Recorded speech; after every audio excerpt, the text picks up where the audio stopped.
Hey guys, tonight we begin with the intimate corners of Roman civilization. We're talking about what ancient Roman sex parties were actually like.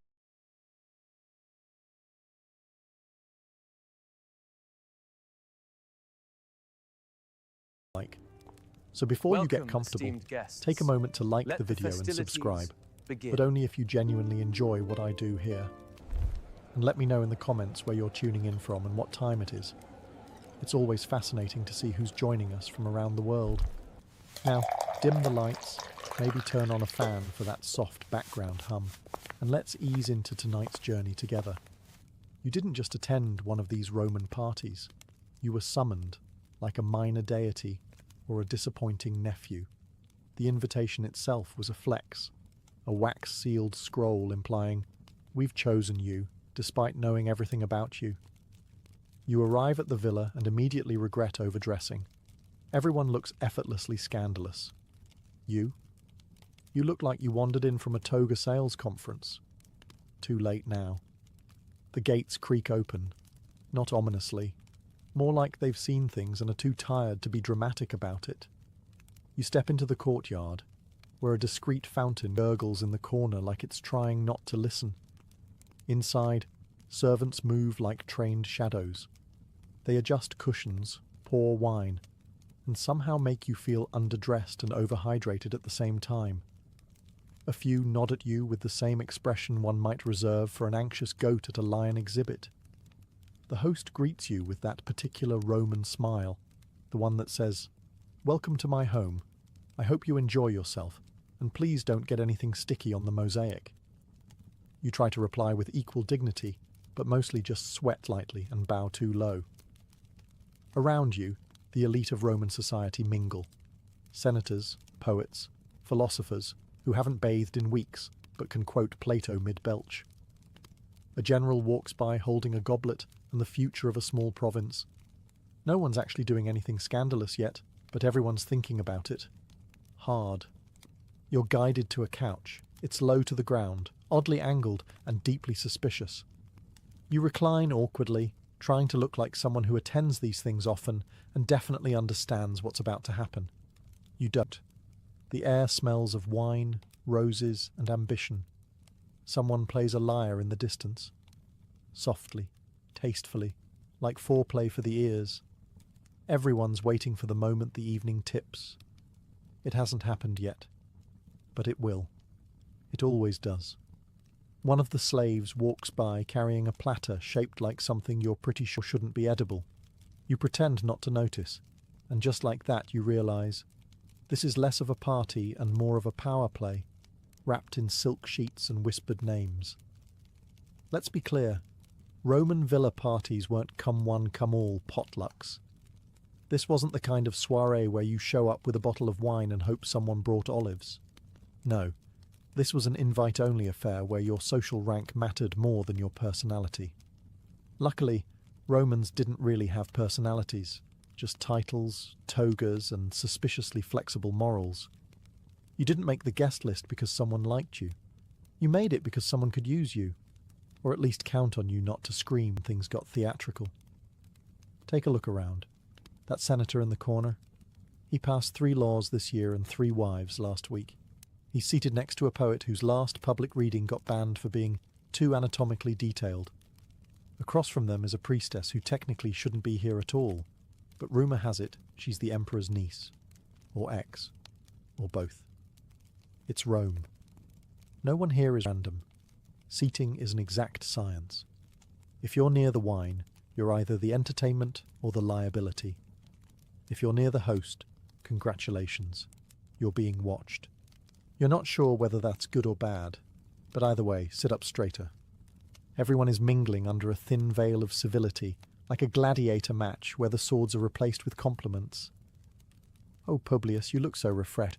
I heard your trial was exhausting." Laughter. Sips. Subtle threats. The usual. Eye contact is a weapon. A glance that lasts too long implies interest. A glance that doesn't happen at all? Insult. Accidentally locking eyes with someone's spouse is how scandals begin. Accidentally locking eyes with both of them is how they invite you to the next party. You try to strike up a conversation about agriculture.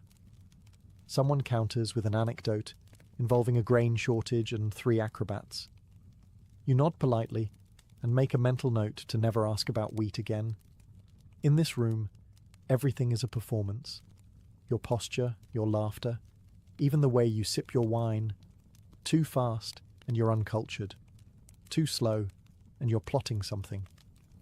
You just want to stay neutral and unmemorable, which in Rome is impossible.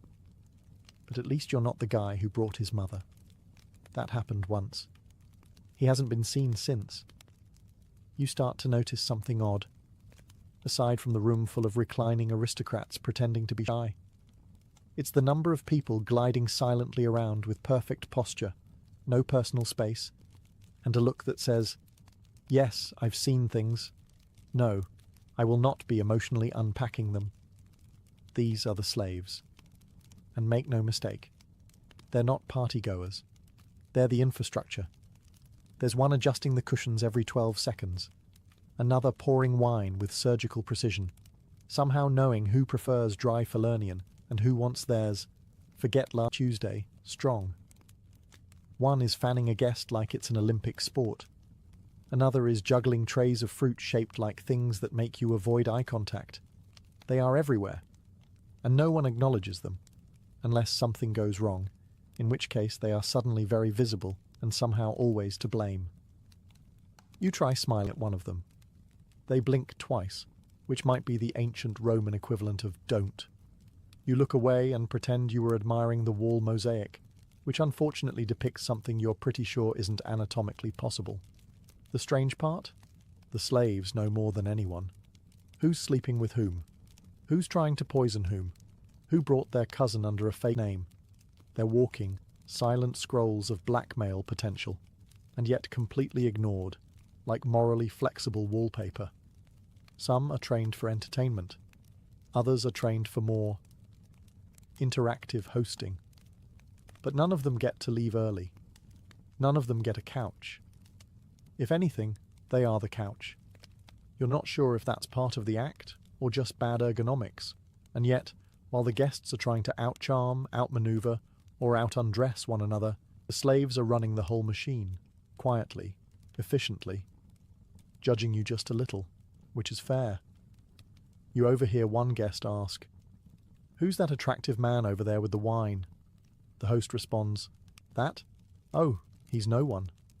You sip your drink, nod slowly, and mentally add, "No one is the only reason this place hasn't collapsed into chaos." You raise your glass to the nearest servant.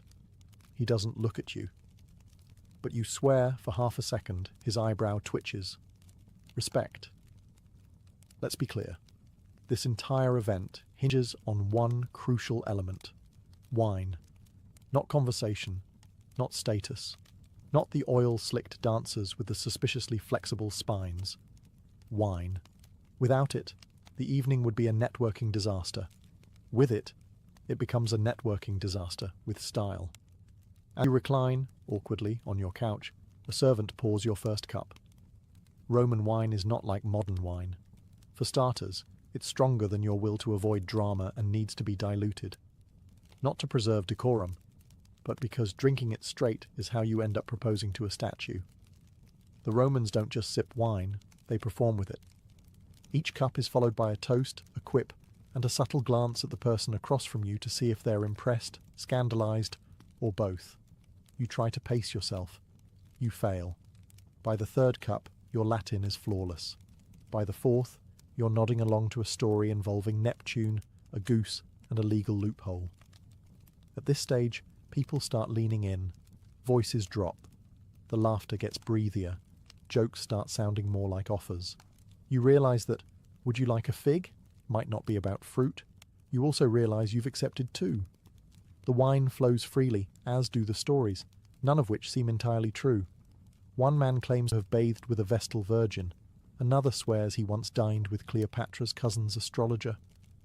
Someone else insists the emperor once asked them for advice on love. Everyone nods politely while mentally ranking these lies from plausible to put down the goblet. And then the host speaks. Not loudly, just confidently. everyone quiets. Whatever's about to happen next, music, a performance, a change in lighting that signals we're shifting gears, it always begins right after the host makes a remark that could either be poetry or innuendo so old it's carved on tablets. You swirl your drink like you've seen this before. You haven't. But you've committed now.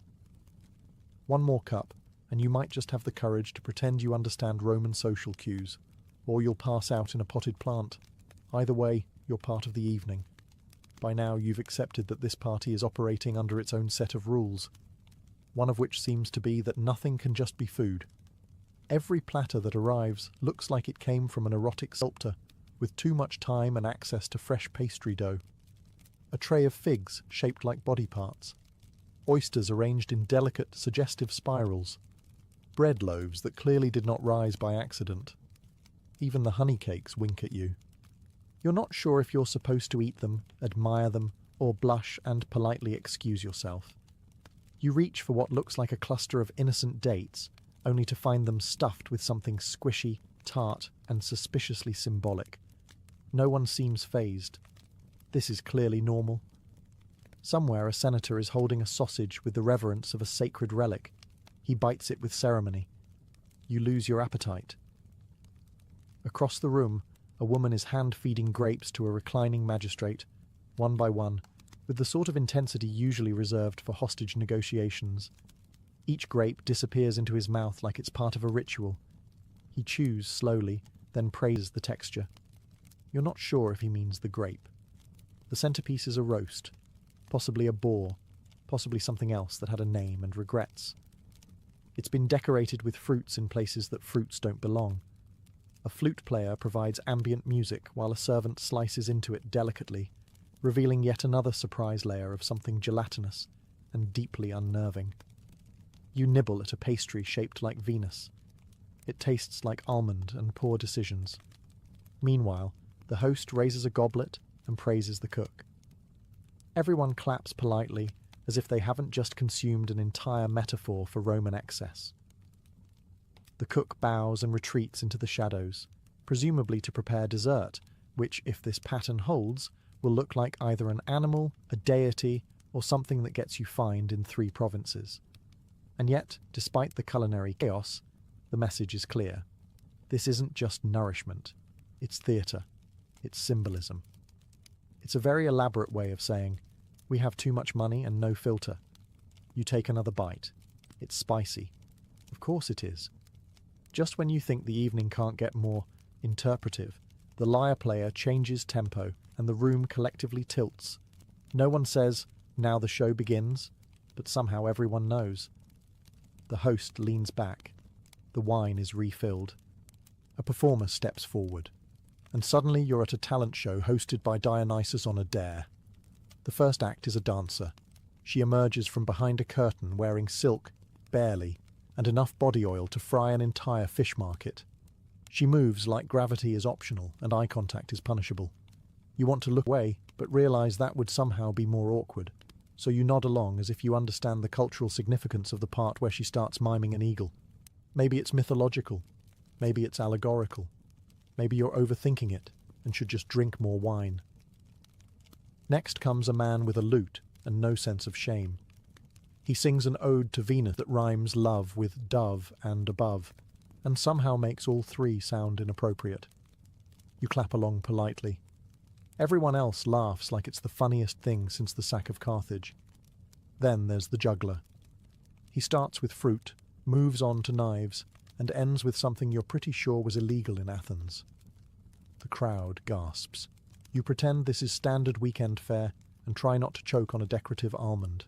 But the real highlight of the evening is always the theatrical reenactments. These are loose interpretations of mythology. Very loose. Loose, as in, are we sure this isn't just fan fiction with props? Tonight's performance is The Rapture of Ganymede, which you remember from school. Or you thought you did.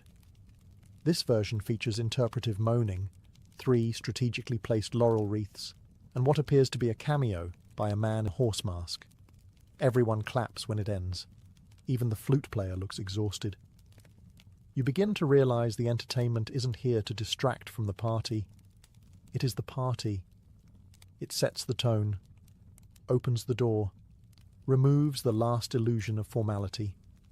After this, anything goes, and probably will. You sip your wine and are bored. You're not sure what you just watched, but it was Roman.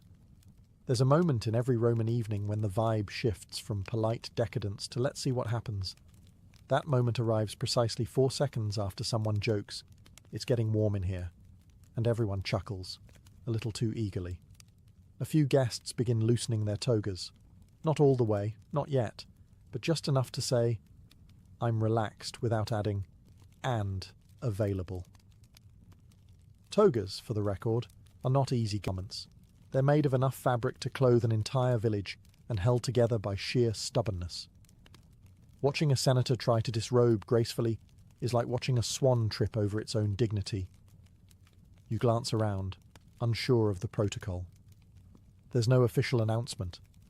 No trumpet sounds to signify time for revealing choices. It's just a subtle cascade. One bare shoulder, then another, then suddenly a full chest exposed under torchlight, glistening like it rehearsed for this. Nobody says anything outright, but the looks become more suggestive. Compliments flow more freely. A woman compliments a man's biceps with the same tone one might use for civic infrastructure. Strong, reliable, slightly intimidating. You try to remain cool, but now your own toga feels like a sweaty wool prison. Someone offers to help you loosen it. You politely decline and immediately regret it. Too hesitant, too shy, or worse, too sober. There's a fine art to undressing in this crowd. Too fast and you're overeager, too slow and you're repressed. The sweet spot is accidentally seductive while adjusting a sandal.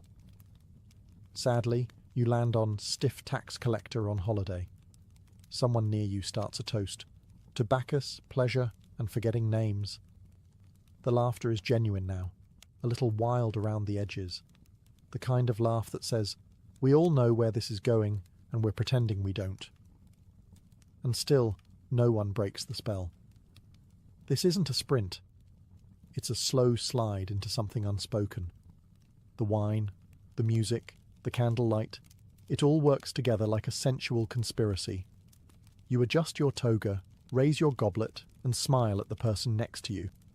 They smile back with the exact expression of someone who's about to suggest something outrageous, in Latin. By now, you've realized that nothing in this villa happens by accident. Not the wine, not the olives that somehow look like metaphors, and certainly not the flirting. Roman flirtation isn't loud or clumsy. It's not even direct. It's more like an Olympic event in subtlety, conducted through glances, veiled comments, and how you peel a fig. Yes, apparently, even your fruit technique is under surveillance. The woman across the room. She hasn't said a word to you, but she just brushed her hand along a silk curtain in your direction. You don't know what it means, but a nearby poet is nodding like he just saw a sonnet unfold. You attempt your own subtle move, reclining slightly to show confidence. Unfortunately, the couch cushion betrays you, and you sink too far, ending up in a pose best described as collapsed senator. Smooth. The man next to you chuckles, offers a hand, and says, "Don't worry, I once fell into a brazier trying to impress a vestal." Comforting? Maybe. Concerning? Definitely. You notice conversations have changed tone. Earlier, it was politics, philosophy, and who brought the best honeyed dormice. Now, it's all double meanings and vocal inflections. Would you like more wine? Could mean, do you want to sit closer? Or possibly, let's vanish behind that curtain and discuss Cicero, loudly. Body language is everything. A lingering touch on a goblet, a laugh that lasts one syllable too long, a shared glance at a performance where both of you definitely noticed the same scandalous prop. And through it all, no one rushes. Romans are patient flirters. They build tension the way architects build temples, slowly, deliberately, and with an alarming number of decorative details. You're trying to keep up, but it feels like everyone else studied from a playbook you didn't receive. The innuendo is layered, the metaphors are confusing, and someone just used the phrase, plucking Jupiter's apple, with a straight face. Still, there's a thrill in it, the delicate, dangerous dance of saying everything without saying anything. You swirl your wine, meet a gaze across the room, and offer your most mysterious smile.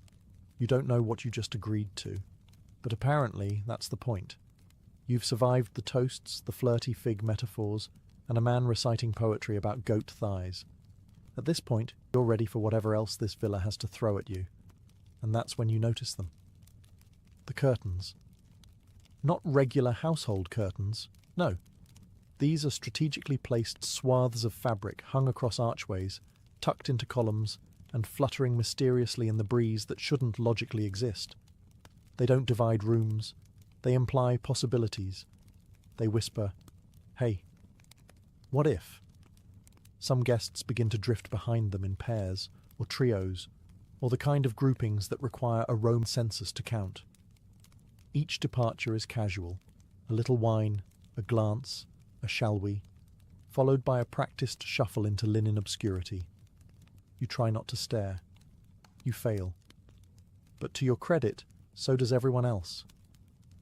There's a subtle acknowledgement in the room, the kind of unspoken agreement where everyone pretends this is completely normal, while also trying to peek just a little.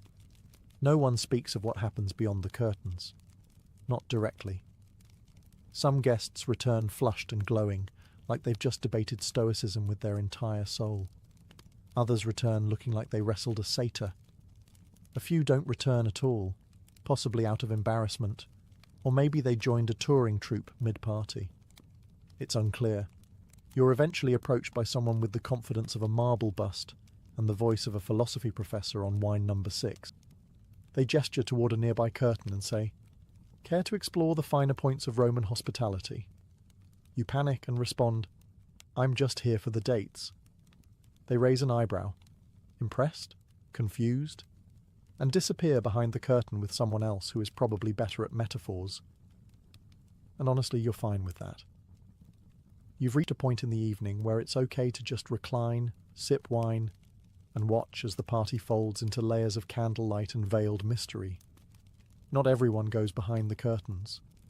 Some are content to stay in the main hall, talking, laughing, pretending not to notice that the floor is slowly becoming a mosaic of discarded sandals and questionable decisions. You lean back, savour your drink, and silently thank the gods for Roman architecture with excellent ventilation. By now, you've figured out that Roman parties aren't just about indulgence, they're about advancement. Because after the curtain fluttering and fig-flavoured flirting comes a quieter, more dangerous game, pillow talk diplomacy.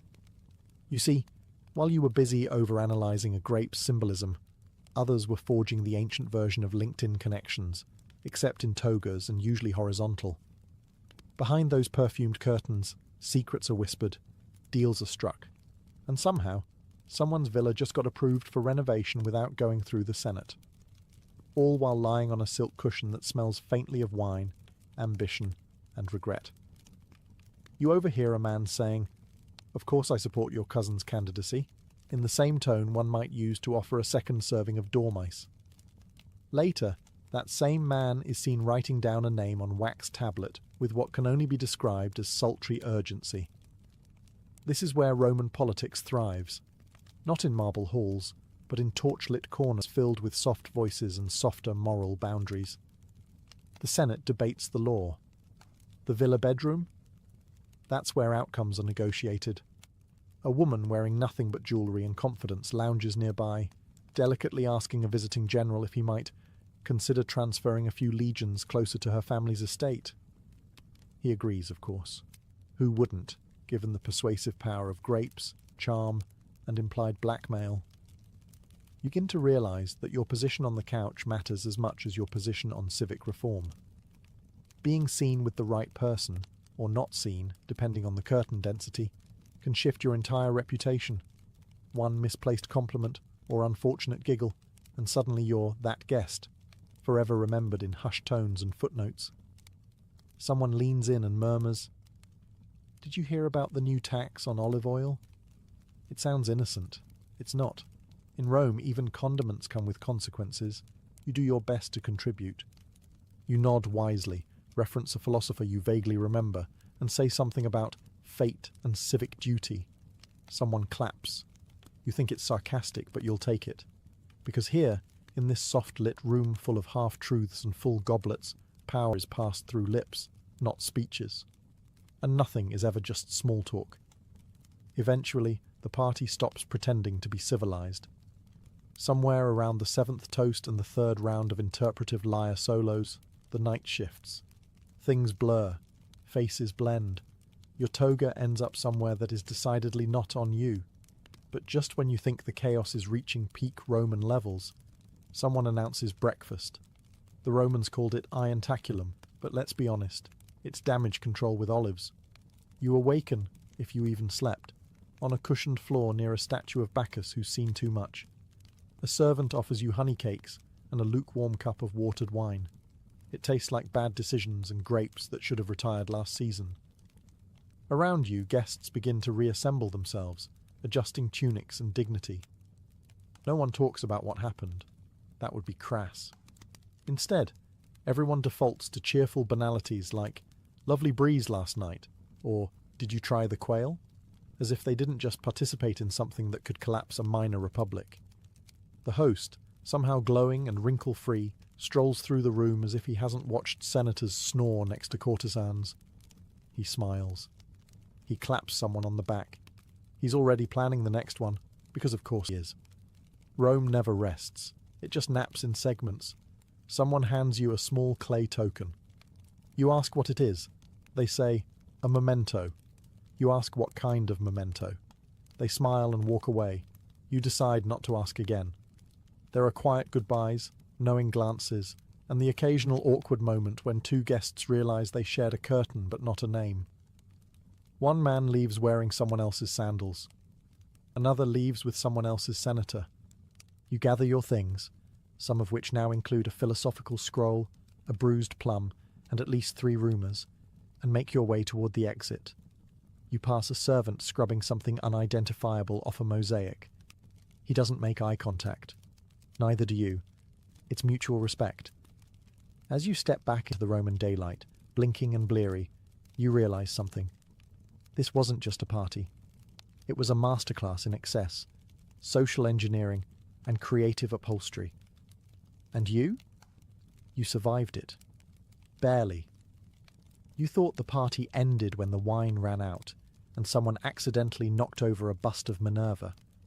But in Rome, the real party begins the morning after, in whispered conversations, raised eyebrows, and suddenly shifting political tides.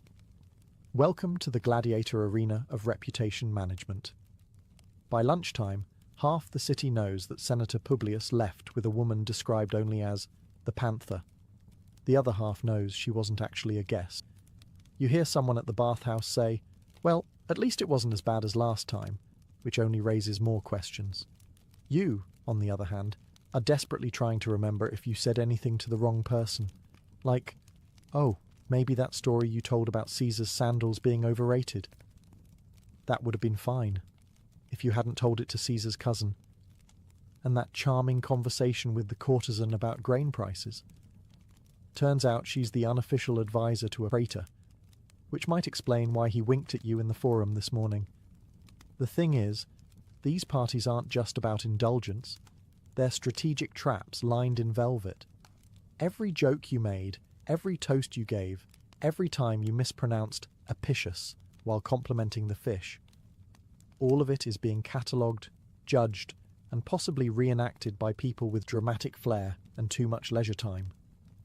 Still, not all fallout is bad. You notice someone nod at you across the forum, subtle, approving. A recognition that you held your own, didn't spill your wine on any sacred texts, and managed not to pass out on a marble plinth. Word travels fast, and so does gossip, but so does status. If you played your cards, and your couch placement, right. You hear of one guest being invited to a magistrate's villa next week. Apparently she told a particularly clever joke involving Cicero and olives. Another? rumoured to have secured a lucrative shipping contract right after complimenting the host's peacock. Coincidence? Hardly. You've been invited to a small gathering, nothing like that madness last night. Which is Roman for exactly like that madness, but with slightly better cushions. Congratulations. You're officially on the circuit, so you're back from the party, back in your modest domus and wondering, was any of that normal? The short answer? In Rome, absolutely. The long answer, only if you can cite at least 2 gods as references. Roman morality was flexible, like yoga in sandals flexible, the kind that could twist itself into an ethical pretzel and still toast to virtue. You might assume that all this lavish debauchery would be frowned upon, but the Romans had a simple rule. If a god did it first, it's probably fine. Take Bacchus, the god of wine and general bad decisions. His entire mythos is one long toga malfunction. Want to justify a party that ends with 4 strangers under a fruit platter? Easy. Just call it a bacchanalia. Want to discuss love in loud whispers with someone else's spouse? Venus would approve, surely. She invented flirty chaos.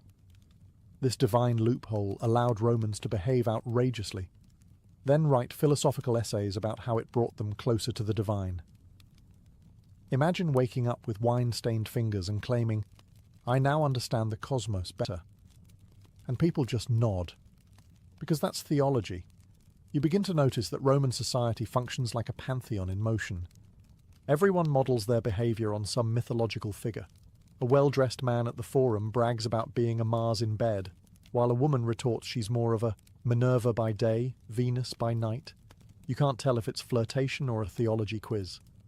Meanwhile, Stoic philosophers wander the city insisting pleasure is a distraction from virtue, and then get caught sneaking into parties with philosophical interest. Hypocrisy? No. Just dual nature of man. Thank you very much. You finally ask a local if any of this ever causes scandal. He shrugs and says, only if you do it badly.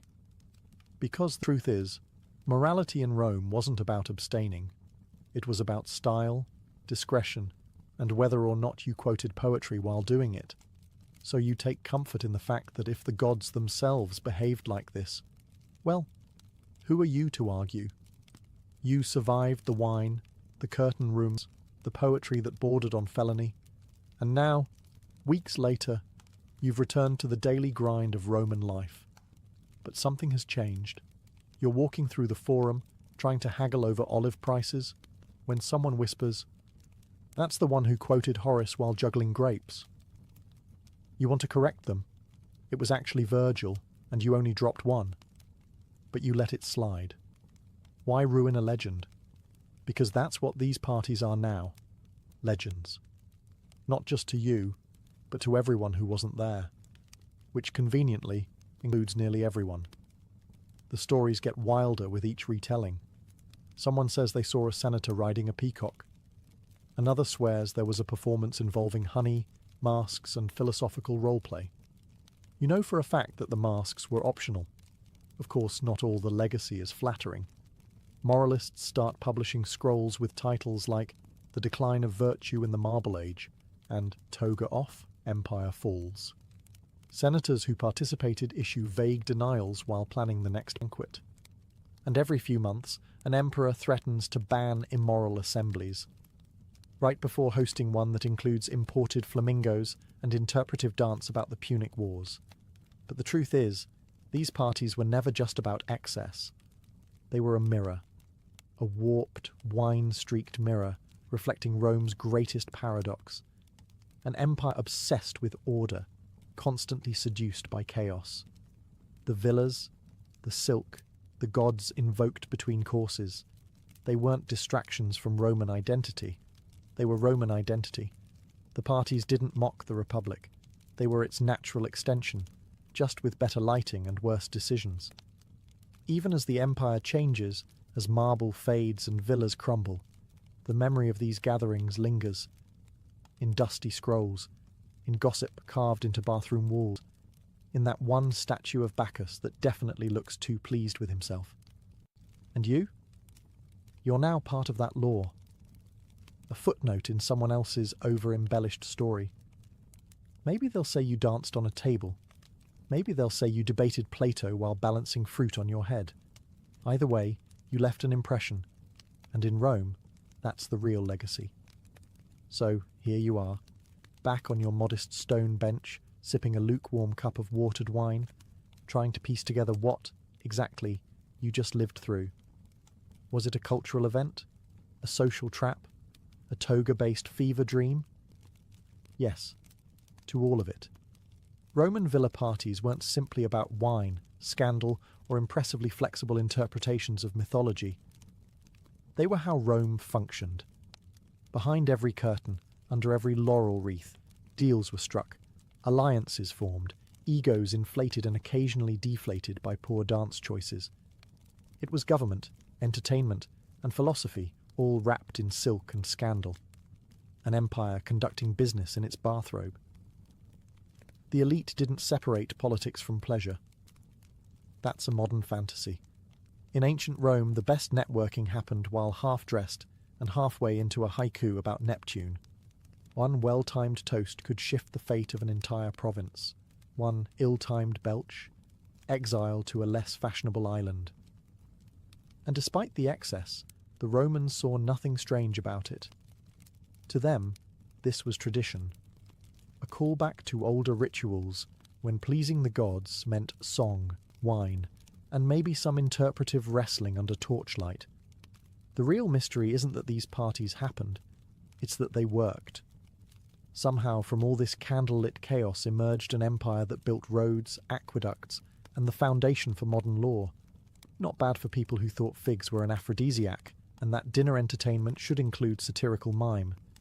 You've emerged from the haze changed. Wiser? Maybe. Stickier? Definitely. You've learned how to spot a disguised power play in a compliment, how to recline without spinal regret, and how to politely decline honeyed dormice without insulting the chef's grandmother. And now, as you return to normal Roman life, or whatever counts as normal when your neighbour owns a statue of Mercury wearing nothing but confidence, you carry a new understanding. These weren't just parties, they were theatre, ritual, politics, gossip incubators, and yes, occasionally chaos in sandal form.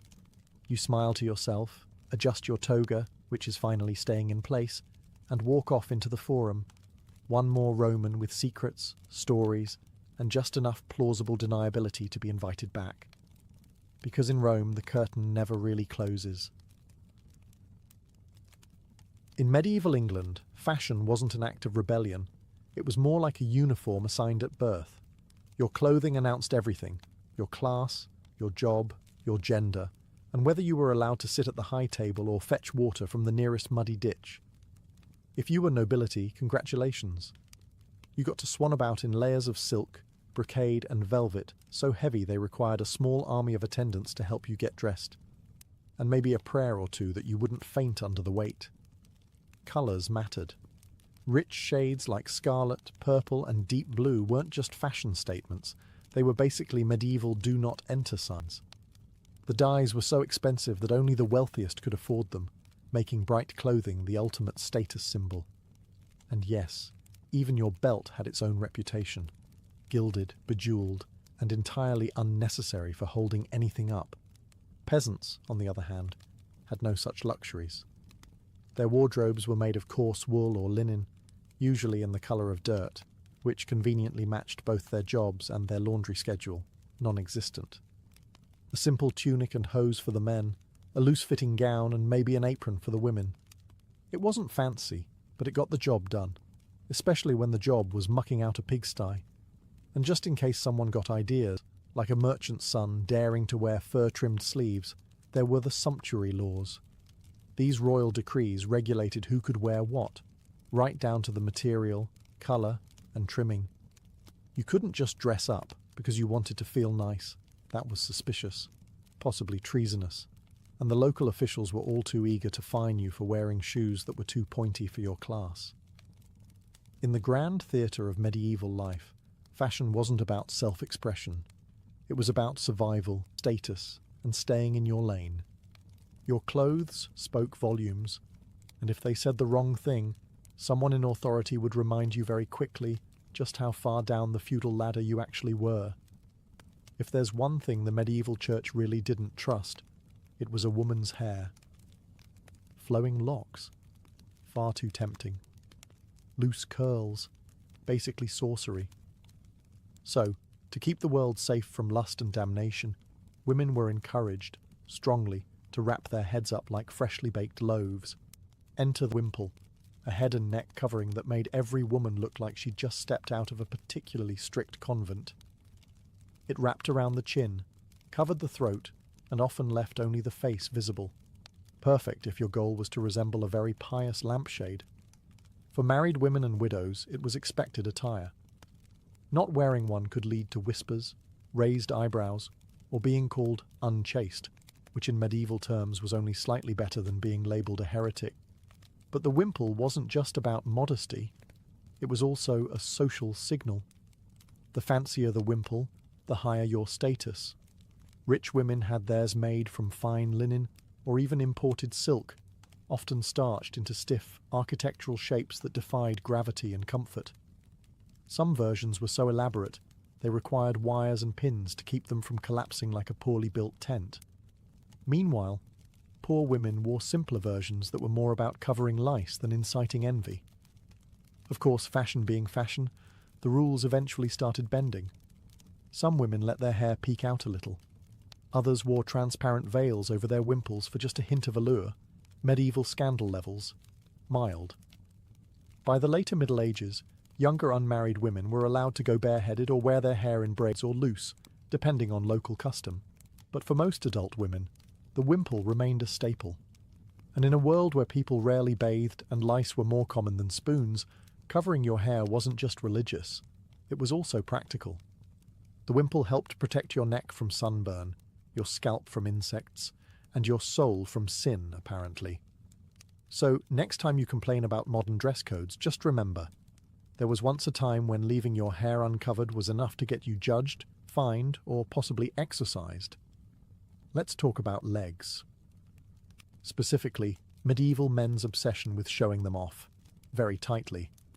While women were bundling themselves in layers of modesty, men in medieval England were stuffing themselves into hose, essentially medieval leggings that clung to every contour, leaving little to the imagination and even less to practicality.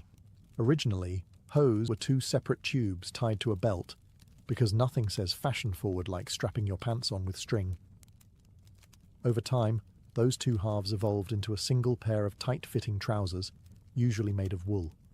For the nobility, the colours were bright, the fit was snug, and the fabrics were expensive. For everyone else, the hose were functionalish, unless you needed to run, bend, or breathe. But here's where things take a turn. Enter the codpiece. You might think medieval fashion was all stiff collars and religious guilt, but somewhere along the line, someone looked at the area between the hose and said, "That needs attention." Originally, the codpiece was just a modest flap to bridge the gap between the hose. But by the 15th century, it evolved into a fashion statement, stuffed, padded, sometimes even jewelled. Because apparently, men will always find a way to turn pants into a peacocking contest. The codpiece also had a practical function. Let's say you're a knight, you've got armour on, you're at war, and suddenly, nature calls. That little flap? Very handy, but fashion ran with it. Some codpieces were shaped like small purses. Others were large enough to store a dagger or some spare coins, which is either resourceful or completely unhinged. As with most trends, sumptuary laws eventually stepped in to say, that's enough. Excessively large or flashy codpieces were frowned upon, though enforcement was inconsistent at best. By the late 16th century, they fell out of fashion, replaced by a more modest approach to trousers and a collective sigh of relief from tailors everywhere. If you ever thought medieval England was all mud and misery, you clearly haven't seen how the nobility dressed for winter, or summer, or just Tuesday.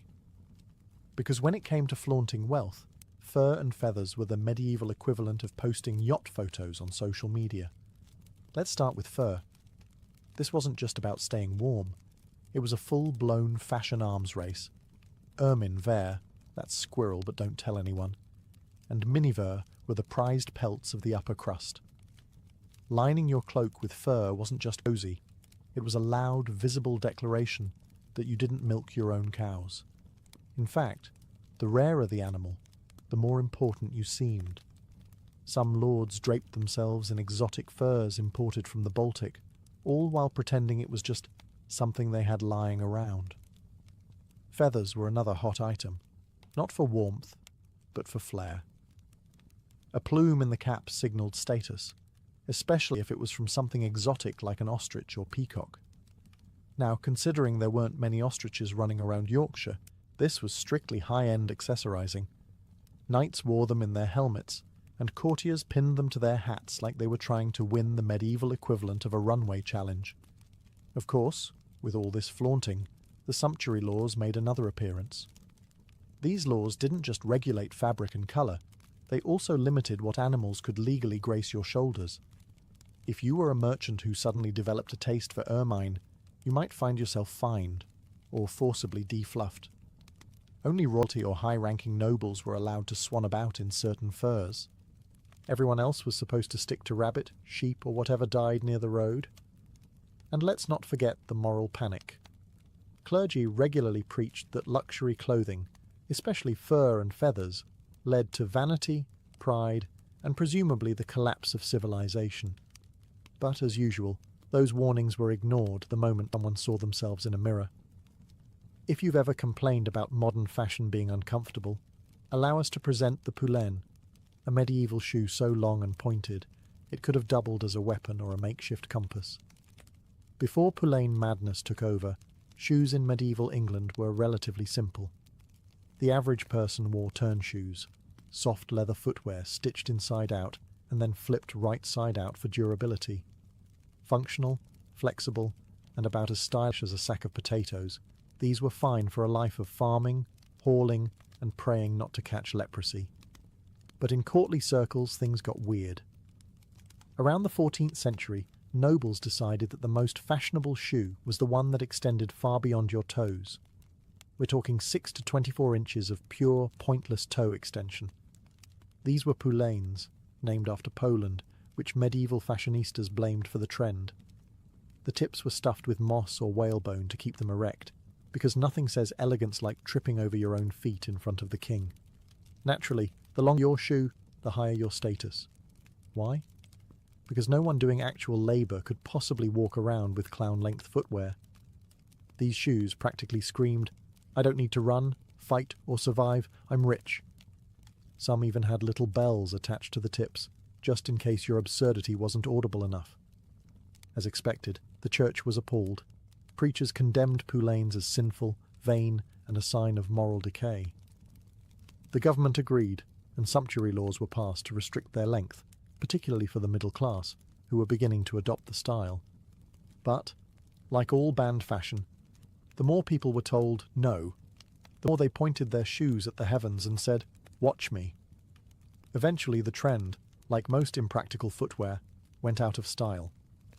People remembered they had to walk places, and possibly fight, and maybe climb stairs without impaling themselves. But for a glorious, ridiculous moment in fashion history, pointy shoes ruled the land. And while no one can quite explain why people wanted their toes to look like fencing swords, it's comforting to know that fashion has always involved a healthy dose of delusion.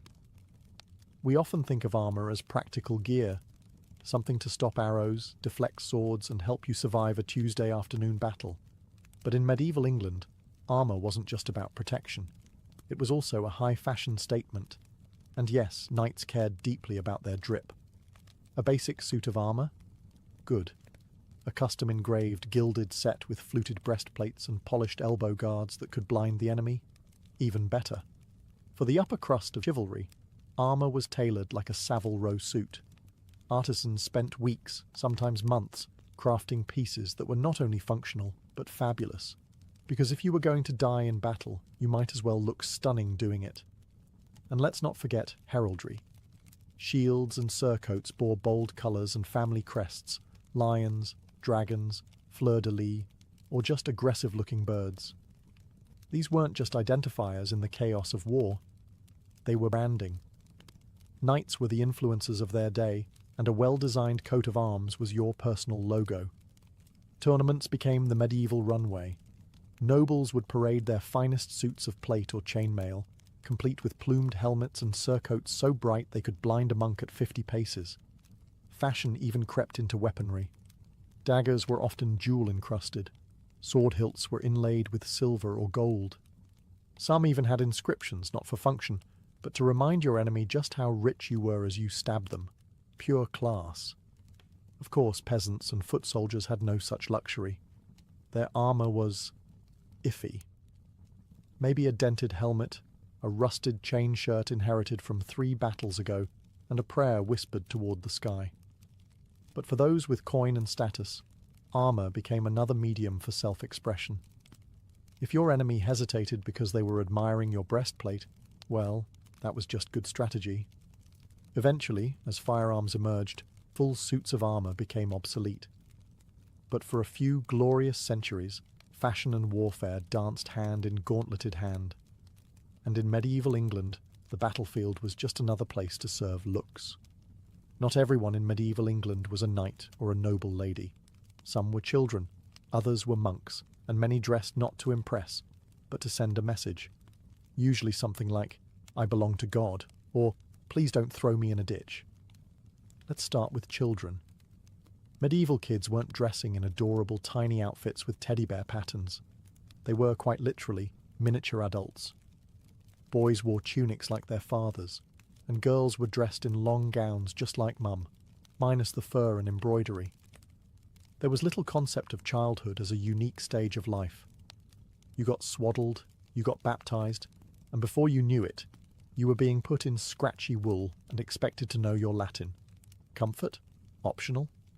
Now onto the clergy, who, despite all the talk of modesty and humility, could still put on a show. Bishops and abbots often wore richly dyed robes, embroidered stoles, and elaborate mitres that looked like upside-down boats. Gold thread, fine linen, and jewelled crosses made them stand out from the crowd, which was probably the point. While priests lower down the ladder wore more austere garments, simple black cassocks or rough brown robes, higher-ranking church officials practically walking relics. But clothing for clergy wasn't about personal taste. It was about symbolism. Every colour, every layer, every accessory had a meaning. Purple for penance, white for purity, red for martyrdom, because nothing says spiritual devotion like coordinating your outfit with the blood of saints. And then there were those in religious orders like monks and nuns. Their habits were the medieval equivalent of uniforms, practical, consistent, and intentionally drab. The idea was to eliminate vanity and focus on the soul. But even here you had fashion politics. A Benedictine habit wasn't the same as a Franciscan one. Some orders favoured hoods, others banned shoes. In essence, your robe told the world which holy club you belonged to, and whether you were the type to chant at sunrise or just silently judge others. So whether you were a barefoot novice, a jewel-bedecked bishop, or a 9-year-old peasant already dressed for a lifetime of labour, your clothing in medieval England didn't just cover your body. It revealed your role, your values, and the very limited range of your choices. If medieval England had one unspoken rule, it was this: stay in your sartorial lane. And if you didn't? The Crown was ready with a tidy little tool called the sumptuary law, a royal decree that basically said, "Nice shoes, too bad they're illegal." These laws weren't subtle. They dictated who could wear what, in what colour, with what material, and even how wide your sleeves could be. That's right, sleeve width was legislated. You could measure someone's legal status by how far their elbows flared. If your sleeves looked like sails and you weren't a duke, congratulations, you were breaking the law. The original purpose of these laws was to keep the class structure visible. The elites wanted to make sure that no ambitious merchant or newly rich knight started dressing like nobility. Heaven forbid someone without a title might wear scarlet silk lined with ermine and confuse the peasants. These rules applied to everything: shoes, hats, embroidery, jewellery, fur linings, even buttons. Buttons. If you were wearing too many, or they were too ornate, you might get fined. In some towns, officials would literally walk the streets and inspect people's outfits. It was less fashion police, more actual police with fines and public shaming. Of course, enforcement was inconsistent. Some laws were passed and promptly ignored, while others were taken deadly seriously. One tailor's apprentice was famously jailed for wearing a silver-buckled belt reserved for minor gentry. His defense? It was a gift from my uncle. The judge was not impressed. But here's the irony. The more the laws tried to restrict fashion, the more obsessed people became with pushing the limits. Loopholes were invented, tailors got creative. A banned fabric? No problem, just dye a legal one to resemble it. Forbidden furs? Hide them in the lining. Sumptuary laws tried to keep society neat, tidy, and visually stratified. But fashion, being the chaotic little beast it is, refused to play along. People found ways to signal status, even without breaking the rules, through subtler cuts, regional trends, or just sheer confidence. Because in medieval England, dressing above your station wasn't just a style choice. It was a rebellion wrapped in velvet, and sometimes sewn shut with gold thread. Medieval fashion may seem like a far-off curiosity, something best left to tapestry reenactors and Renaissance fair vendors, but its influence still lingers in ways that are sneakier than a monk's vow of silence. For starters, the medieval obsession with clothing as identity, still very much alive. Today we might swap ermine-lined cloaks for tailored suits or designer logos, but the idea remains. We dress to be seen, to belong, or to subtly, or not so subtly, show off. That instinct to communicate power, piety, or rebellion through fashion? The Middle Ages had it down centuries before Instagram got the memo. Take academic robes, for example. That billowing black gown you wear at graduation? That's straight out of a medieval university, where scholars dressed like monks, because in many cases, they were monks. Those long hoods, tassels, and colour-coded stripes all descend from clerical dress codes, just modernized to make you look scholarly without making you take a vow of poverty. Even today's wedding dresses, those flowing white gowns that look straight out of a fairy tale, have roots in medieval ceremonial wear. Back then, brides often wore their best gown, whatever colour that was, but among the elite, weddings became prime opportunities to showcase wealth. Gold-threaded veils, imported fabrics, and extravagant headdresses turned marriage into a couture event. And let's not forget the lingering romanticism of the period. Writers, painters, and filmmakers have long mined the medieval wardrobe for inspiration. From King Arthur films to fantasy series like Game of Thrones, the look of medieval England remains fashion shorthand for nobility, mystique, and vaguely ominous chanting. Of course, not everything stuck. We don't line our sleeves with squirrel anymore, usually, and codpieces have, thankfully, retired from public life. But the spirit remains. Clothes as a declaration, a performance, a soft kind of power. In the end, fashion in medieval England was about more than covering the body. It was about revealing the soul, your rank, and just how close to royalty you could pretend to be without getting fined. In ancient Egypt, beauty wasn't just vanity. It was theology with a compact mirror. Looking good wasn't a suggestion. It was expected. The gods were beautiful, radiant, youthful, and symmetrical, and if you wanted any chance of winning their favour, you had better look the part. Pimples were not divine, neither were wrinkles. From the bustling markets of Thebes to the quiet tombs along the Nile, beauty was baked into daily life. This wasn't just for queens and courtiers. Everyone from high priests to housemaids took part in the sacred ritual of self-maintenance. Being well-groomed signalled that you were clean, disciplined, and spiritually aligned. Translation: if you didn't exfoliate, the gods might think you were lazy.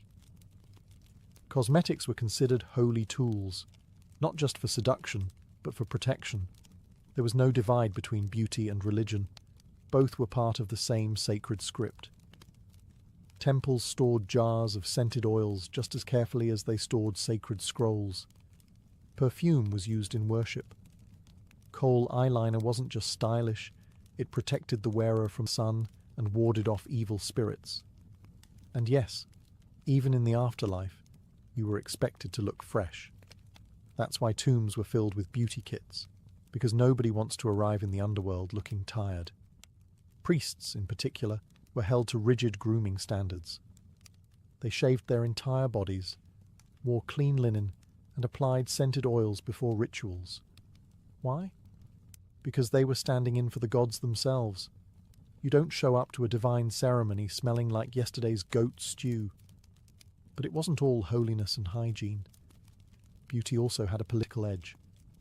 Pharaohs used it to project divine power. Queens like Nefertiti became living embodiments of idealized beauty, not just through art, but through carefully maintained appearances. Being beautiful was being powerful. Being powerful meant looking like you hadn't aged since birth. In short, ancient Egyptian beauty was less about trends and more about eternal truths. It wasn't about impressing your date. It was about aligning your body with cosmic order. And if that meant slathering yourself in perfumed oil and lining your eyes with ground-up minerals, so be it. You may think smoky eyeliner is a modern invention, but ancient Egyptians had it mastered over 4,000 years ago, and they didn't even need a YouTube tutorial. The iconic black lines seen on statues, murals, and mummies weren't just for drama. That jet black pigment? It was coal, and it was everywhere. Men, women, and even children wore it. Not because they all secretly aspired to be Cleopatra, but because coal had serious multitasking powers. First, it was practical. The Egyptian sun didn't play around, and the dark pigment helped reduce glare and shield the eyes. Basically, ancient sunglasses in paste form. Made from galena, a mineral rich in lead sulfide, coal also had antibacterial properties. Science actually backs this up. Studies have shown that trace amounts of lead can stimulate the body's immune response, helping prevent eye infections. In short, it looked good and it worked. But in true Egyptian fashion, there was more going on than meets the eye, literally. Coal had spiritual significance too. It was believed to protect against the evil eye, a malevolent curse delivered through a dirty look. Lining your eyes wasn't just stylish, it was spiritual armor. Children were often marked with exaggerated eyeliner for extra protection, especially during festivals or travel. Application was an art form. Coal came in decorative containers, and applicators ranged from simple sticks to ornate wands made of bone or metal. You'd dip it in the powder, lick it or moisten it with oil, and then carefully apply the mixture to the upper and lower eyelids. Ancient eye makeup, 50% glamour, 50% warfare prep. And Egyptians weren't subtle about it. Eyes were elongated and exaggerated to mirror the eye of Horus, a symbol of divine protection, healing, and royal power. So even if you didn't own land or servants, your eyeliner could still say, "I'm channeling divine energy. Back off." If the eyes were outlined with coal to invoke the gods, then the cheeks and lips were painted to look like you were blessed by them. Ancient Egyptians didn't shy away from colour, especially not red. And their go-to beauty product?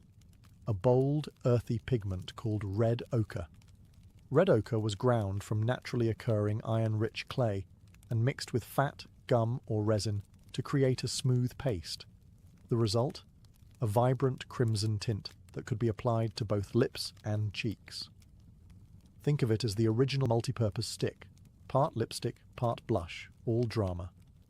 Now, why red? In Egyptian symbolism, red represented life, vitality, and passion. Everything a healthy, beautiful person should exude. Pale skin might have been fashionable in later centuries, but in ancient Egypt, colour meant strength.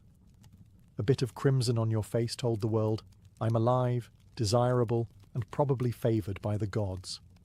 And this wasn't limited to women. Men, especially of noble or royal rank, used red ochre as well. Pharaohs, priests, and elite partygoers would show up to ceremonies and banquets with perfectly tinted lips.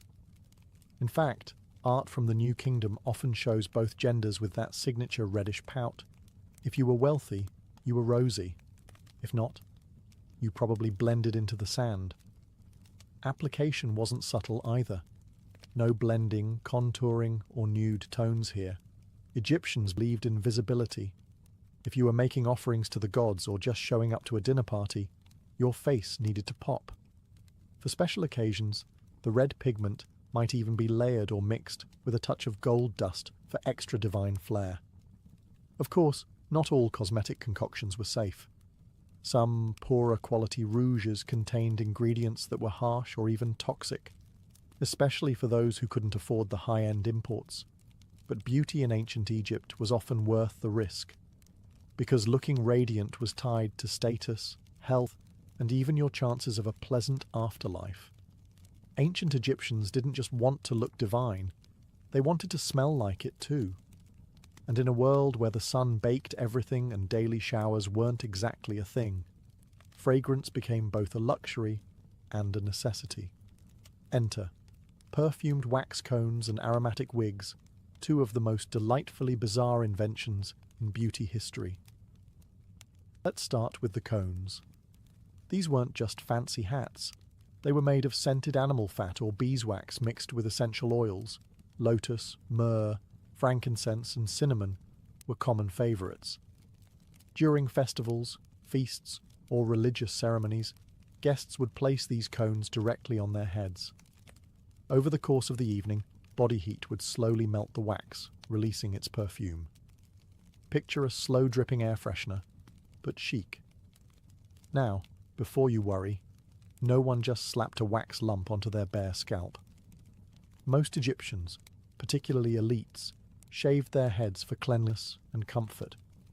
Then, they'd don finely made wigs, which acted as both status symbols and practical platforms for melting cones. These wigs weren't your average Halloween costume variety. They were masterpieces made from human hair or plant fibers, intricately braided and styled to show off wealth and sophistication. Wigs were so important that many tombs included at least one in the burial goods. You needed a good scent and a solid hairdo to face the gods after all. Some wigs were even perfumed directly, soaked or dusted with aromatic powders, turning the wearer into a walking bouquet of sanctity and opulence. Fragrance wasn't just for the living either. Mummies were anointed with oils, and tombs were often filled with jars of perfume, because in the afterlife, smelling divine was still on the checklist.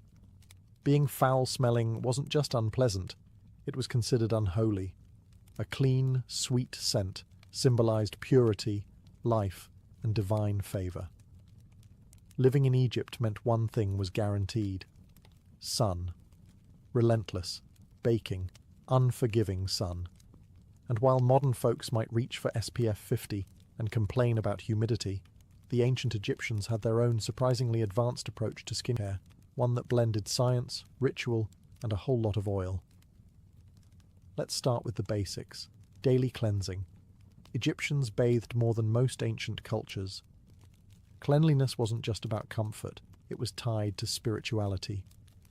Dirt was disorder. Filth attracted demons. So everyone from priests to peasants tried to stay scrubbed, often using a paste made from natron, a naturally occurring salt mixture, and water. Think of it as the OG exfoliating scrub, no apricot bits, just chemical cleansing power strong enough to preserve mummies. But the real heart of Egyptian skincare was moisturizing, and they didn't skimp. The dry desert air, intense heat and wind made skin maintenance essential. Enter moringa oil, castor oil, sesame, olive, and animal fats. These were applied liberally to the skin to protect against sun damage, lock in hydration, and maintain a youthful glow that even Hathor would envy. They also dabbled in anti-aging solutions. Yes, really. Recipes on papyrus scrolls mention mixtures of milk, honey, and frankincense, each with antibacterial or soothing properties.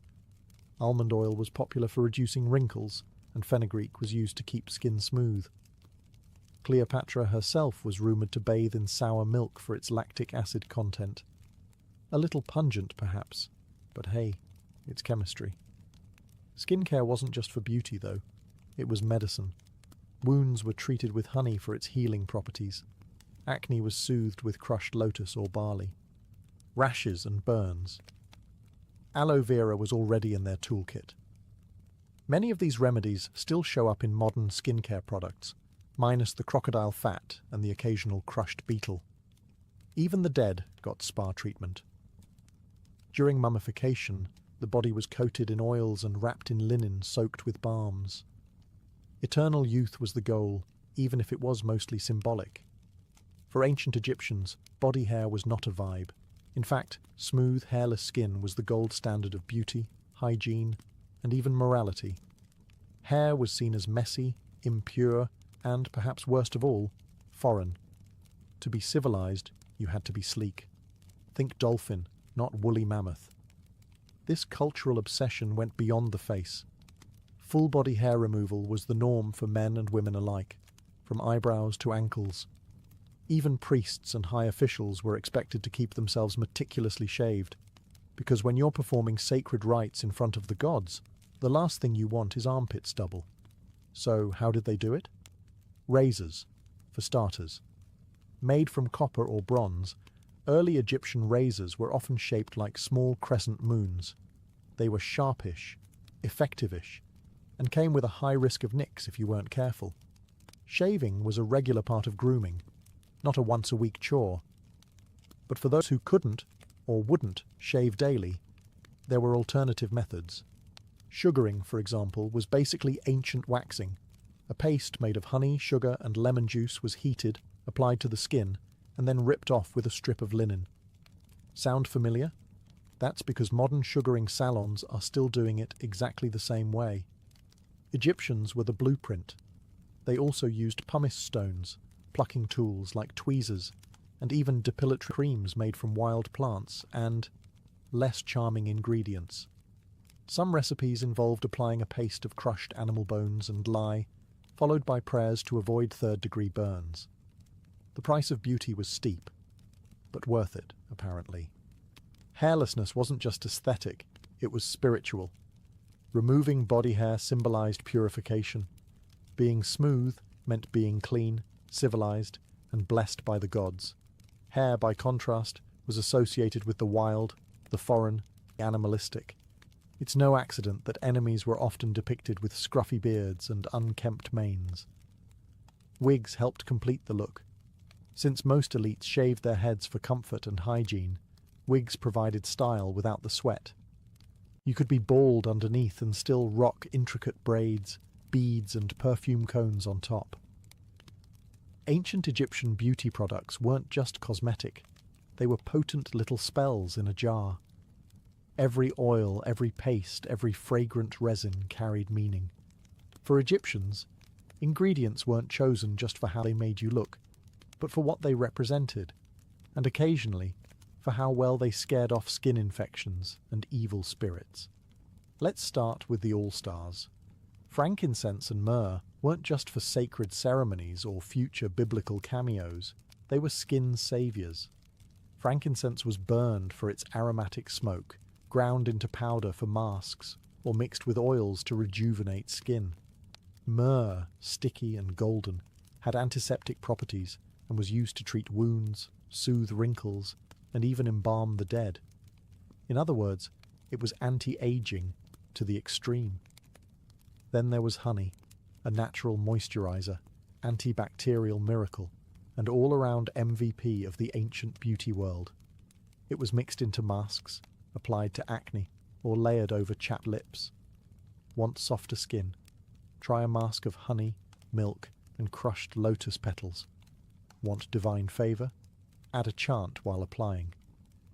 Egyptian skincare blended natural science with ritual magic. Many cosmetic recipes were written on papyrus scrolls, often alongside medical treatments and spells. A facial cream might include aloe vera, cucumber, and a line like, "To make the skin of the face shine like the moon." Bonus points if moon god Thoth approved. Some ingredients, however, wandered into questionable territory. Crocodile dung, for instance, was believed to ward off evil and was sometimes included in skin salves. Yes, it was gross, But in a world where spiritual protection mattered as much as physical health, even a swampy smear was fair game. There were also love potions disguised as perfumes, anti-aging balms whispered over by priestesses, and makeup formulas passed down through generations. Beauty was chemistry, but also ceremony, a daily ritual that blended aesthetics with divine energy. These sacred mixtures weren't just about looking good. They were about aligning yourself with cosmic forces, keeping your body, your spirit, and your reflection in harmony with the gods. It was skincare meets spirituality, with a touch of drama and maybe a bit too much galena. When we think of ancient Egypt, we picture pyramids and pharaohs, but behind the scenes, a booming beauty industry was quietly at work. And no, this wasn't a few villagers trading face masks at the market. This was a full-scale economy built around oils, perfumes, pigments, grooming tools, and the eternal quest to look like you had divine ancestry. Merchants along the Nile specialized in cosmetics, selling everything from perfumed balms to jars of coal and red ochre. These weren't just homemade mixtures either. Some ingredients were imported: frankincense from Punt, myrrh from Nubia, and exotic oils from across the Mediterranean. If you had money, you had access to the ancient world's most luxurious beauty products. And if you didn't, you probably just crushed some local herbs and hoped for the best. Cosmetic jars and vessels were art forms in themselves. Rich Egyptians stored their makeup in alabaster containers, carved ivory boxes, or faience pots shaped like deities or lotuses. Having beautiful packaging wasn't just a flex, it was part of the ritual. You didn't slap on eyeliner from a clay pot. You honoured your face with a touch from a hand-carved cosmetic spoon shaped like a swimming girl or a gazelle. There were even professional beauticians. Yes, ancient glam squads. Elite women had servants trained in grooming, perfuming, hair maintenance, and cosmetics. These attendants weren't just applying lipstick, they were keeping up a sacred standard of appearance. Priests had their own grooming regimens too, often maintained by temple workers, because even communing with the gods required a smooth chin and a well-oiled scalp. And let's not forget the role of beauty in death. Tombs of the wealthy often contained full grooming kits, ensuring that the deceased could continue their skincare routine in the afterlife. It wasn't just about vanity. It was about arriving before the gods looking fresh, fragrant, and fully moisturized. In short, the ancient Egyptian beauty industry wasn't a side hustle. It was a pillar of society, woven into religion, status, trade, and daily life. Looking divine wasn't optional. It was an enterprise, and business, quite literally, was eternal. In most cultures, death is where skincare stops. In ancient Egypt, it's where it went pro. The pursuit of beauty didn't end with your last breath. It entered its final, most glamorous phase. Because if you were going to face the gods, the afterlife, and eternal judgment, you'd better look like a freshly anointed deity, not a tired soul from the desert. The mummification process was part sacred rite, part full-body makeover. First, your body was cleansed and shaved. Yes, even in death, hair removal was a must. Then came the oils. The embalmers anointed the skin with perfumed balms, resins, and spices. Myrrh, cinnamon, frankincense. Not just to preserve the flesh, but to restore the deceased's divine glow. Looking like a desiccated prune was not acceptable in the field of reeds. Next, cosmetic touches. Eyelids were often painted with kohl. Lips might be tinted with red ochre, and cheeks rouged to simulate life. Bodies were wrapped with intention, each layer of linen sometimes inscribed with protective spells or soaked in scented oils. If you'd been wealthy in life, your tomb likely held a full makeup kit, jars of unguents, mirrors of polished bronze, even perfumed combs for the scalp. Because you never know when Osiris might call you to a banquet. Tomb paintings reinforced this beautified ideal. The deceased were never depicted as old, wrinkled, or frail. Instead, they appeared forever young, toned, and radiant, often shown in idealized clothing, with perfectly painted faces, and flawless skin. Eternal beauty wasn't a metaphor, it was the goal. Why all this effort? Because appearance was status, even in death. The gods were flawless. If you wanted to join them, you had to match their aesthetic. The more polished and perfumed you were, the more likely you'd pass through the weighing of the heart with grace, and maybe a little divine envy. So while today's skincare routines promise ageless radiance, ancient Egyptians were already chasing it thousands of years ago, with sacred oils, ritual pigments, and enough eyeliner to outlast an apocalypse. In the land of Nile, beauty was never fleeting, it was eternal.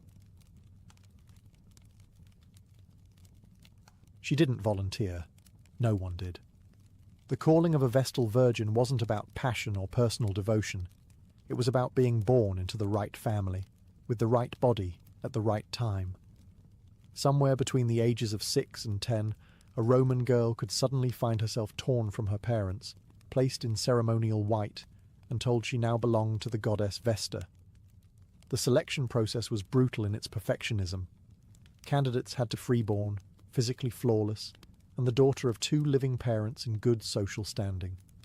If your father had ever sold fish, or your mother once sneezed during a ritual, forget it. Rome wanted girls who were pure not just in body, but in bloodline and household reputation.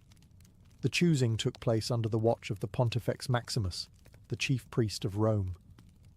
He would publicly touch the chosen girl, declaring her captured, an ancient ritual echo of wartime spoils. In that moment, her legal identity shifted. Her father no longer held authority over her. She became property of the state, sworn to 30 years of service in the Temple of Vesta. Imagine the confusion of a 9-year-old girl taken from the warmth of her mother's arms and placed in a marble sanctum where silence was sacred and mistakes could bring divine wrath. Her long hair was cut, her tunic changed, and her name forgotten. She would no longer be herself. She was now a Vestal, guardian of the eternal flame, symbol of Rome's survival. To outsiders, she was revered, even envied. Vestals were above the law, could own property, and walked through the forum accompanied by lictors like senators. But make no mistake, this was a golden cage, a life shaped not by choice, but by ritual. Her girlhood ended with ceremony, and what followed was a life of cloistered privilege, immense responsibility, and a vow of chastity so sacred that breaking it meant death. She was chosen to serve the gods, but first she had to leave herself behind. The first time she crossed the threshold of the House of the Vestals, it must have felt like stepping into another world. Behind her, family, childhood, identity. Ahead, silence, discipline, and sacred fire. Nestled beside the Temple of Vesta in the Roman Forum, the House of the Vestals was both sanctuary and prison. Marble columns surrounded a serene courtyard filled with statues of past priestesses. The statues weren't decorative, they were reminders. These were the women who had served faithfully, kept their vows, and earned eternal honor. Or, if their statue was missing, well, everyone knew what that meant.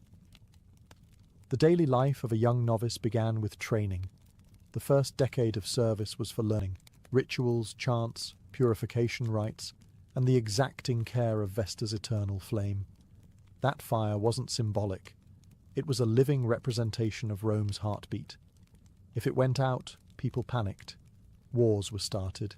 Heads rolled. And someone, probably her, would take the blame. Discipline was absolute. Vestals had to be silent when required, speak when commanded, and act with flawless decorum. Even laughter was regulated. Novices rose at dawn, bathed in spring water, and dressed in a white linen gown secured with a band of wool, symbolizing chastity and purity. A crimson sash hinted at their sacred status, and their hair was bound in intricate styles passed down for generations. She lived with 5 others, each at a different stage of service. There were elder Vestals, serious, composed, and frightening in their authority. They watched the novices closely, correcting errors with a sharp word or a look that cut deeper than any lash. But there was privilege too. Vestals were considered untouchable. Their word could override a man's in court. They travelled with bodyguards. If a condemned prisoner passed one on the street and she looked at him, he was pardoned instantly. That kind of power was intoxicating, even for a girl still learning her place.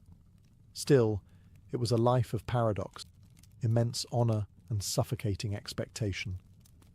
For now, she was just beginning, learning the language of the gods, mastering the rhythm of ritual, and trying not to trip in her ceremonial sandals, because in the world of Vesta, one wrong step could echo forever. The eternal flame of Vesta wasn't just a flickering hearth, it was Rome's soul, its protection, prosperity, and divine legitimacy all wrapped in one steady glow, and it was her job to keep it alive. Every day, the Vestals took turns tending the sacred fire inside the Temple of Vesta, a round structure meant to resemble the primitive huts of early Roman kings. The fire sat in the centre, surrounded by walls open to the sky, because even the gods needed ventilation. The moment she crossed into that space, she wasn't a girl anymore. She was a living conduit between Rome and the divine. Keeping the flame alive was more than lighting logs and sweeping ash. It involved ritual precision. Only certain woods were permitted. The fire could not be started with flint or steel. It had to be kindled using sacred methods, invoking Vesta's favour. When it died out, and it sometimes did, it was treated as a national crisis. The culprit faced public shame, lashes with rods, or worse. But the flame wasn't just physical, it was symbolic. It represented Rome's eternal continuity, its civic order, and its identity as a chosen city under divine protection. If the flame flickered, so did Rome's confidence in itself. Her hands, still small from childhood, would carefully arrange kindling as priests chanted invocations nearby. Ashes were gathered and placed in sacred pits beneath the temple. Everything had meaning. Nothing was casual. There were other duties too. She helped prepare sacred salt cakes used in state rituals.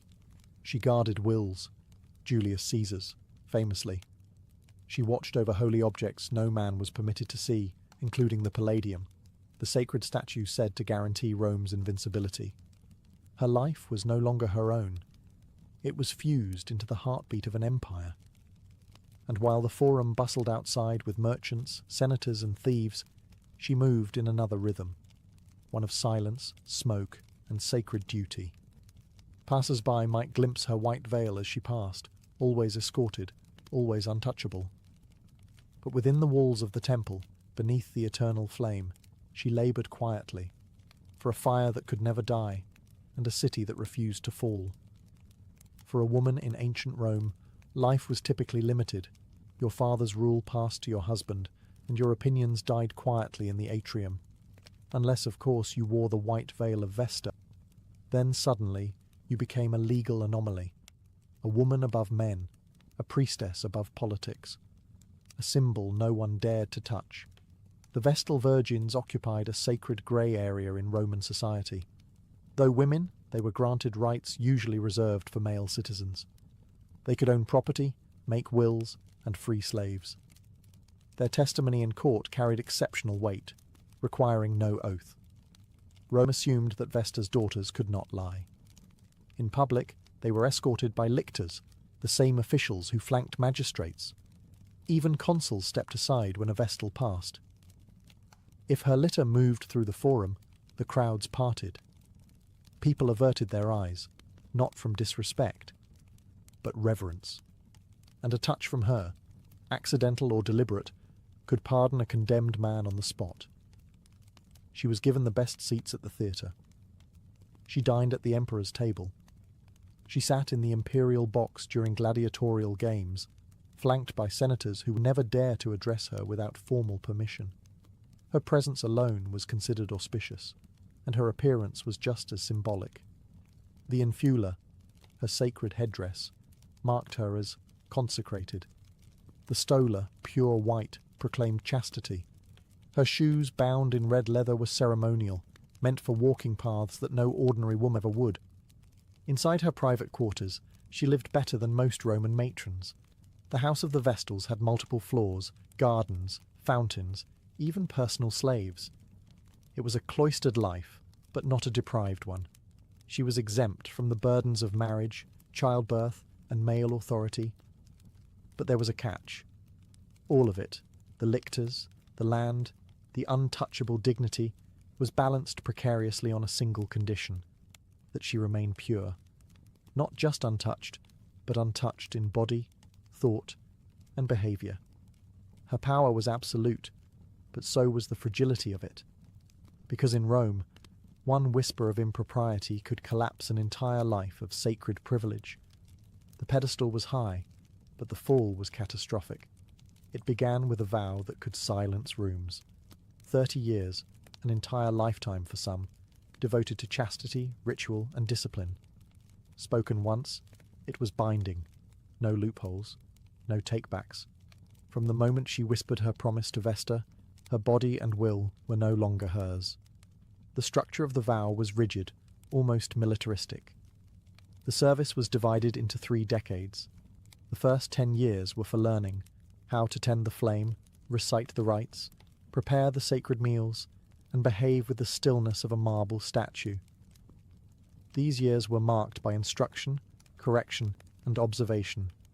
She was the student, silent, watchful. The second decade was for service. Now a fully trained Vestal, she was entrusted with the most sacred tasks.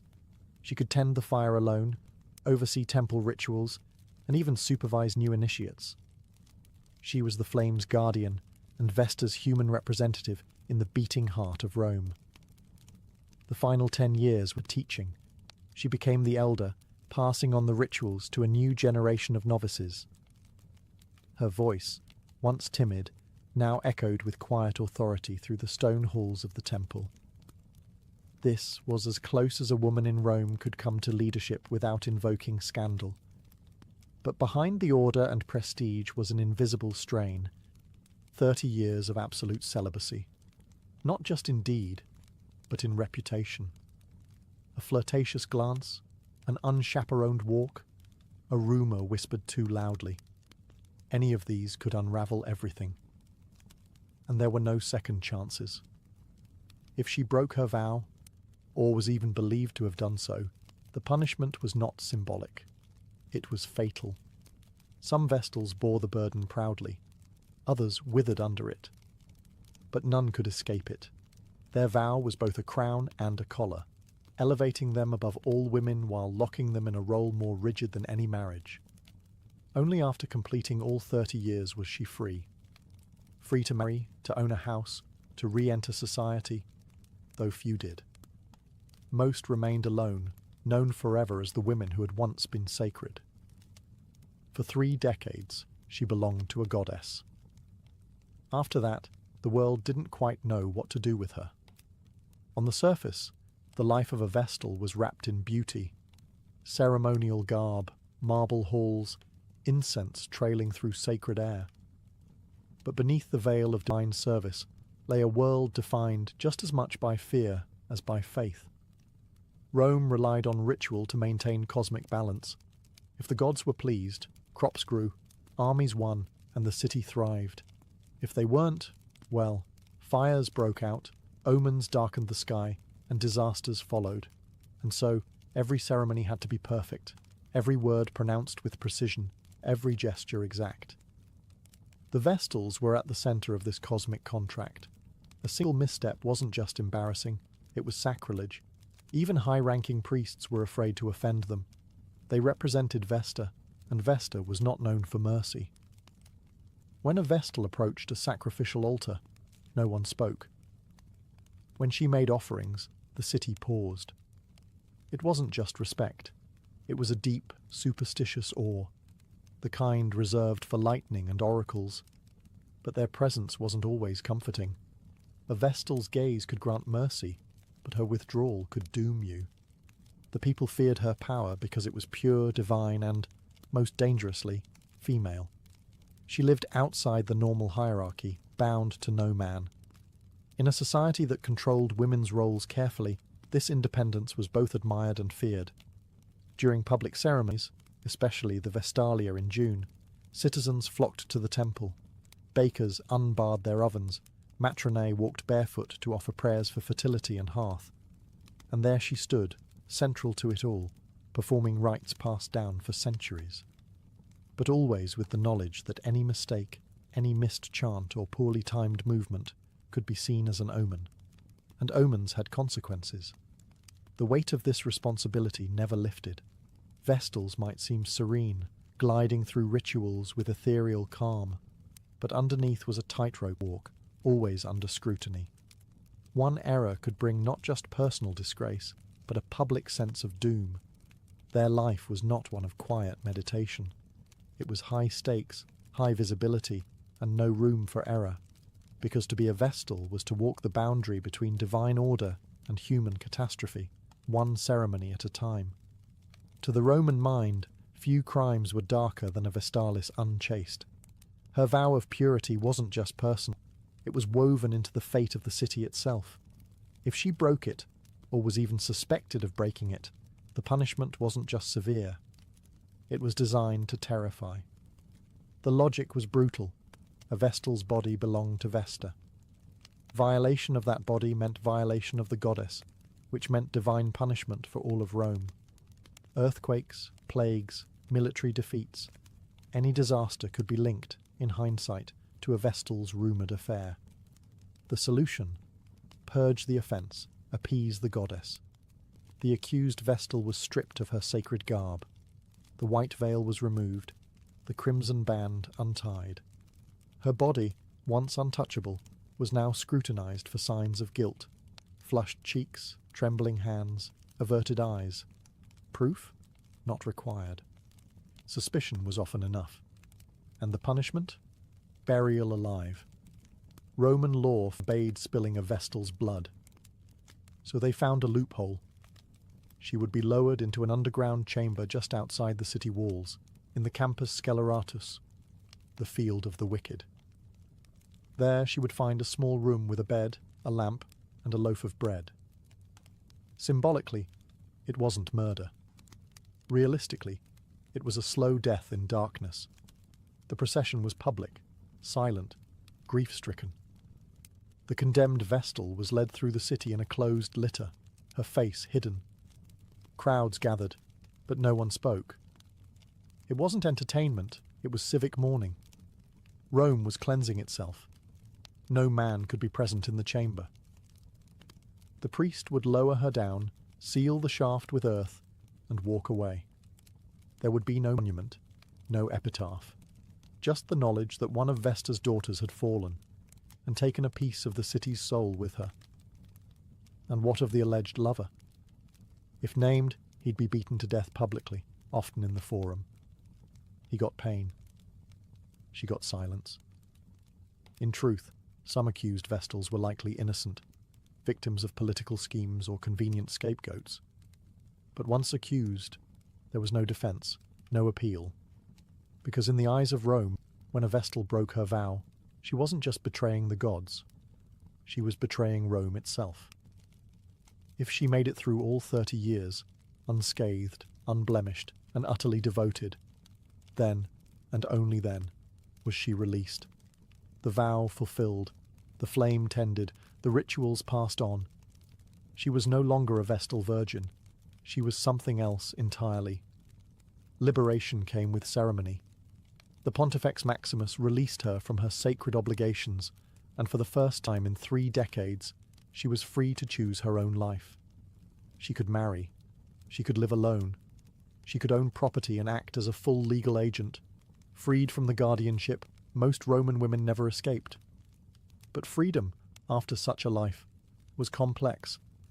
Most of Rome still saw her as half divine, half ghost. She had lived apart from normal society for decades. No one had courted her.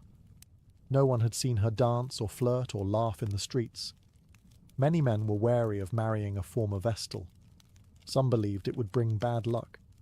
Others, intimidated by her authority, simply avoided her. And yet, there were those who saw such a union as an honour, especially ambitious men hoping to bask in reflected sanctity. Marrying a former Vestal was like shaking hands with the gods. She brought status, wealth, and a name that Rome would never forget.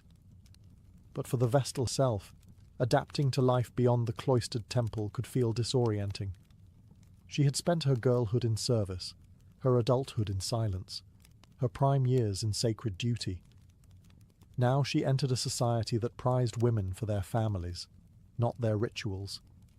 Some former Vestals chose to marry late in life. Others never did. A few went on to advise emperors or manage estates with more influence than any setter's wife. They wore veils of a different kind now, ones woven from reputation, mystery, and the faint aura of divinity that never quite left them. Because even out of service, a former Vestal never really escaped her past. People still stepped aside in the streets. They still whispered her name with reverence. She might walk freely now, but she carried 30 years of fire with her, and Rome never forgot who once kept its flame alive. The flame of Vesta was extinguished in the 4th century CE, snuffed out not by wind or carelessness, but by empire-wide change. As Christianity spread and the old gods faded, Rome's sacred fires were allowed to go cold. The Temple of Vesta, once the heart of the Roman world, was left to crumble. And with it, the order of the Vestal Virgins disappeared. But their legacy didn't. For over 1,000 years the Vestals had stood apart. In a society where women were expected to serve quietly behind closed doors, they lived publicly, wielded authority, and were bound only to a goddess. They walked where men feared to tread, delivered testimony without swearing oaths, and held the fate of the city, symbolically and spiritually, in their care.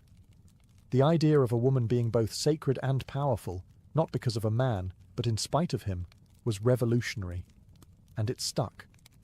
Later cultures and thinkers, even those far removed from pagan Rome, looked back on the Vestals with fascination. Christian nuns, for instance, inherited much of the same structure: vows of chastity, cloistered lives, symbolic garb, sacred rituals. But the spark, the original model, was Roman. Even centuries after the last flame flickered out, the image of the Vestal lingered in art, literature, and political rhetoric. Poets invoked her as a symbol of purity. Emperors used her name to justify moral campaigns, and historians debated whether the system empowered women or imprisoned them. Perhaps it was both. Modern archaeologists continue to dig through the ruins of their home near the Forum, uncovering rooms, statues, and offerings left behind. Even now, the House of the Vestals stands as a silent echo of lives once lived between prayer and peril. And though the fire is long gone, something else remains: memory. Of women who defied the norms of their time, who walked the edge of privilege and punishment, who held Rome's soul in their care, and sometimes paid the ultimate price for it. They weren't warriors. They weren't mothers. They were guardians of a flame that outlasted the empire itself, and for that Rome never quite let them go.